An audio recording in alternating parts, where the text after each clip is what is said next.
Hello అండి. ఇవాళ మన టాపిక్ వచ్చేసి మొబైల్ అడిక్షన్ ఇన్ చిల్డ్రన్. ఈ ప్రాబ్లం వచ్చి ప్రతి ఇంట్లో కామన్గా మనం ఎవ్రీడే వింటూ ఉన్నాం, చూస్తున్నాం. కానీ ఈ ప్రాబ్లం నుంచి మనం బయటపడడానికి, మన పిల్లల్ని బయటికి తేవడానికి కొన్ని చిన్న చిన్న టిప్స్ కనుక ఫాలో అయినట్టయితే ఖచ్చితంగా మనం ఈ ప్రాబ్లమ్ని అవాయిడ్ చేయడానికి అవకాశం ఉంటుంది. Tip number 1, listen to them to make them listen. ఖచ్చితంగా మనం వాళ్ళ మాటను కనుక వినగలిగితే తప్పకుండా వాళ్ళు మన మాటని వింటారు. ఎందుకంటే పిల్లల్లో మిర్రర్ న్యూరాన్స్ అనేవి యాక్టివ్గా పనిచేస్తాయి. సో వాళ్ళు ఏంటంటే మనం వాళ్ళ మాట వినటం వల్ల వాళ్ళు మనల్ని అనుకరిస్తూ మన మాట వినడానికి అవకాశం ఉంటుంది. సో అప్పుడు మనం చెప్పింది వాళ్ళు వినటానికి 100% ఛాన్సెస్ ఉంటాయి.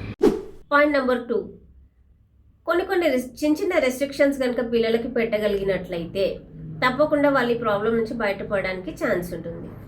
ఎలాంటివి అంటే, ఇప్పుడు తినేటప్పుడు ఫోన్ చూడకూడదు, పడుకునే ముందు ఫోన్ చూడకూడదు, ఇలాంటివి. అంటే while eating phone should not be used, while going to bed phone should not be used, ఇలాంటివి కనుక వాళ్ళకి చెప్పినట్లయితే, వాళ్ళకి చెప్పడమే కాకుండా అట్ ద సేమ్ టైం మనం కూడా కనుక ఫాలో అయినట్లయితే తప్పకుండా వాళ్ళు మనతో పాటుగా దీన్ని కొంత అవాయిడ్ చేస్తూ దాంట్లోంచి బయటపడడానికి ఛాన్స్ ఉంటుంది.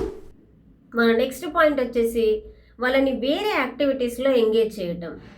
ఊరికే చదువుకోవడం, ఊరికే ఫోన్ చూడటం లాంటివే కాకుండా వాళ్ళకి ఇష్టమైన యాక్టివిటీస్ ఏంటో తెలుసుకొని వాళ్ళలో పిల్లల్ని ఎంకరేజ్ చేయటం. లైక్ డ్రాయింగ్ కానివ్వండి, పెయింటింగ్ కానివ్వండి, outdoor games, indoor games like carroms, chess. మనం వాళ్ళతో కనుక కొంత క్వాలిటీ టైంని స్పెండ్ చేస్తూ వాళ్ళతో కనుక కూర్చొని మనం కూడా అలాంటి గేమ్స్ ఆడుతూ పెయింటింగ్ లాంటివి చేస్తూ కనుక ఉన్నట్లయితే మన కంపెనీని వాళ్ళు ఎంజాయ్ చేస్తారు. ఎట్ ద సేమ్ టైము వాళ్ళు వాళ్ళ మూడ్ని ఫోన్ వైపు డైవర్ట్ కాకుండా కూడా వాళ్ళంతట వాళ్ళు ఎంగేజ్ చేసుకోవడానికి కూడా అవకాశం ఉంటుంది. మన నెక్స్ట్ పాయింట్ వచ్చేసి ఇంట్లో రెస్ట్రిక్టెడ్గా కొన్ని నో ఫోన్ జోన్ ఏరియాస్ అనేవి కనుక క్రియేట్ చేయగలిగితే ఖచ్చితంగా దీనికి కూడా వాళ్ళు ప్రాపర్గా రెస్పాన్స్ ఇచ్చే అవకాశం ఉంటుంది.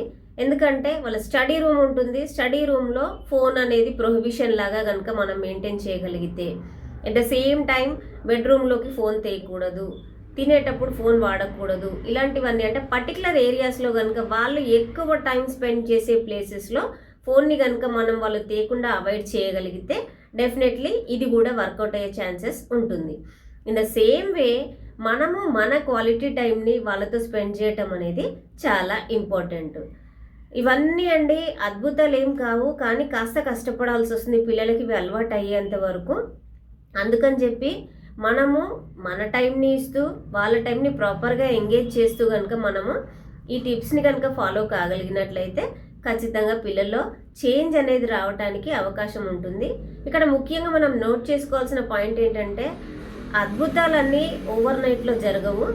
ఇలాంటివి జరగాలంటే మనకు కూడా కాస్త ఓపిక, పేషెన్స్ అనేది అవసరము. మనం కనుక పేషెంట్ ఇనఫ్గా కనుక ఉండగలిగితే ఖచ్చితంగా ఈ ప్రాబ్లం లేకుండా మనము సాల్వ్ చేయడానికి వీలవుతుంది. Thank you.